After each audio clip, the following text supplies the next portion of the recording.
All across our area, many churches were able to open the sanctuary doors yesterday morning for the first time in several weeks. But for some, it was a Sunday morning worship with a very different look. At First Baptist Church in Salisbury, a comprehensive regathering plan included taking the temperatures of worshipers before they entered the sanctuary. Inside, worshipers were required to wear face coverings. Pews were closed off to create social distancing, and the pulpit was surrounded by a clear shield. There was no congregational singing or the traditional greeting. A few blocks away at First United Methodist Church, the sanctuary remains closed, and worship takes place online. We felt that there was something special. We knew that things were going to be a little bit different. I talked with Pastor Mark Conforti about those first days of the pandemic and when he realized what it could mean. And then I remember when the men's ACC basketball tournament was affected, and there was talk about games being played without the fans. And I thought, whoa, now that's something different.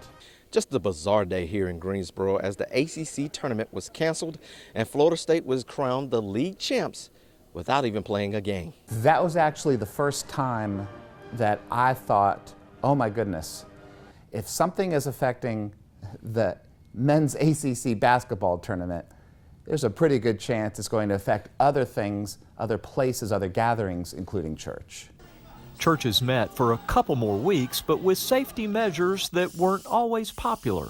Actually, I heard pushback when we said we can't shake hands or hug.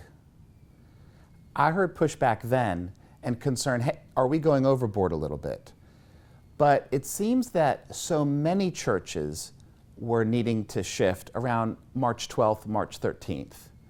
And there were concerts being canceled, theater performances being canceled, and I think that was prompting everybody to realize, oh my goodness, we're going to need to make a shift. That shift meant closing sanctuary doors at churches across North Carolina. There's a sweet, sweet spirit in this place. In his message yesterday, Pastor Conforti talked about the importance of place when it comes to worship and the Christian tradition. We love to experience the presence of the Lord in the place we call church, with the people we call church. That's how we have come to know the presence of the Lord. And in these recent months, we are experiencing the presence of God, perhaps in an altogether new and very powerful way. The pastor told me that one of the good things about not being together inside the building is the realization that the church never was about a building. The church has never closed. The people are the church. We're grateful for the building, we're grateful for the property, but ultimately the work of the church happens 24/7. And the church is best seen outside the walls. And so I've been really particular about not using the word reopen, because that implies that we close down. Now, we may not be meeting on site, but the work of the church continues. And many churches discovered that with sanctuary doors closed, they did have an outlet through technology.